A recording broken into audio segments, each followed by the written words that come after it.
Tavacchio had the bad snap and they missed the field goal, you kind of knew what was gonna happen. I mean, you knew, the Raiders were down by 2 points. It was only a matter of time until the Chargers got downfield. So, of course, what happened is what happened. Chargers, in a rare display of special teams cohesiveness, actually kicked a field goal. It was good, and the Chargers win 17-16.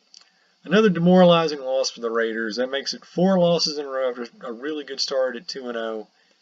And I don't know, there's a lot of things about this game that I really didn't like. I mean, some good things, but a lot of bad. Alright, first off, Derek Carr, he's back. He went 21 for 30, 171 yards, 1 touchdown pass. Though it probably should have been 2 because we had a call against Amari Cooper negated. I said 1 touchdown pass, 2 interceptions, although one of them was just like a fluky deflection to Marshawn Lynch. So really can't blame that on Carr too much. Only got sacked once, so that's good. And actually, that was like a fumble that he almost turned the ball over. That would have been horrific. But the O-line definitely looks better here than it has in the last couple of weeks. So Derek Carr, pretty much what you expect. Getting the ball out very fast, but just not getting... I don't know, there's something going on in the receiver corps this year. We're just not seeing these guys explosive.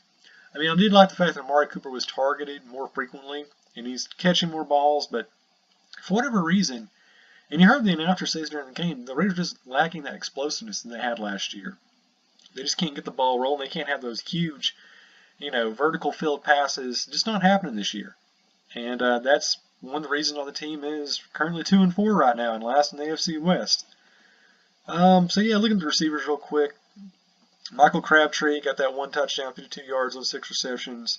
Seth Roberts, 35 yards in the day, 28 yards for Amari Cooper. But yeah, really the rushing was the big highlight here, because you had Marshawn Lynch not only average 63 yards, but still a little bit too low. Melvin Gordon got 83, so he's not even the top rusher in the game.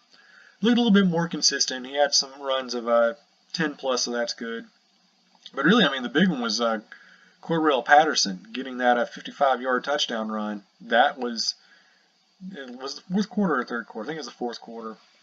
I mean, that was pretty impressive. So yeah, the run game, can't complain about that too much. But still, they let Melvin Gordon collect 83 yards. Too many yards. And he also got 67 yards as a receiver, plus a touchdown, plus Hunter Henry, of all people, got 90 yards. So really, the Raiders, they still have some problems here. They're letting Phillip Rivers get 268 yards, and that's just not going to cut it. You got to keep that way down. But yeah, I think the special teams thing, that was the big thing that cost Raiders the game. But really, as bad as the Chargers are and as talented as this team should be, and I know they've got a lot of injuries. I know that Sean Smith is sidelined. I know that Garyon Conley is not playing. I know they've got some efficiency in the secondary. But guys are stepping up. TJ Carey's looking way better. This might be his best year ever, so he's looking pretty good. Guys like James Cowser coming in there looking very good. Mario Edwards Jr. coming in his own. The defense, up front, you really can't complain. The problem, of course, is the linebacking. And there's some dearth in the backfield too, but we'll see what happens there. That's definitely the big draft need.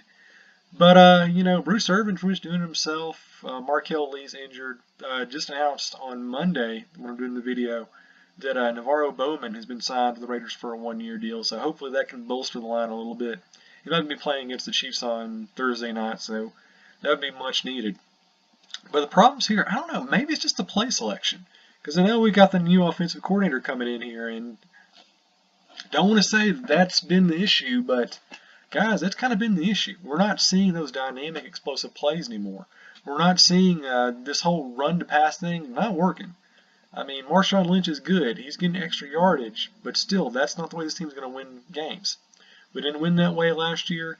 I don't think we have as much depth on the running side of the ball as we thought we had. And the defense still giving up a lot of big plays in the secondary, not able to stop the short run. Linebacking is a problem.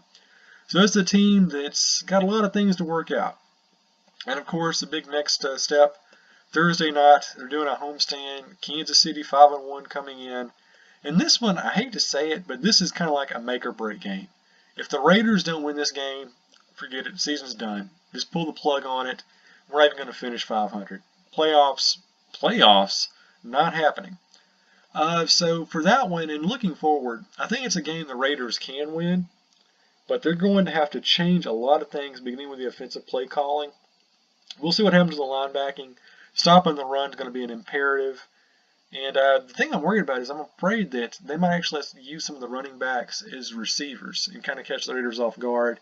Because we've been seeing that, a lot of success against the Raiders using that motif so far this year. And I don't know, if they lose that one, pretty much abandon all hope. And if they win, we'll see what they did right, hope they can keep doing it. But just recap what happened on Sunday. 17-16, Raiders lose, 4th in a row. And not a lot of joy here in Raider Nation. So, like I said, before we just, cast the net and just say, that's it, we're done, let's at least give them a shot on Thursday night. And depending on how that turns out, we could have a very interesting second half of the season upon us, or we can just tank. Hopefully it's the former, but if the latter happens, not much we can do about it. So, that's it. Another demoralizing loss. I'm a sad Raiders fan right now. Hopefully this gets rectified soon, but if not, we're going to have some tough questions in the offseason.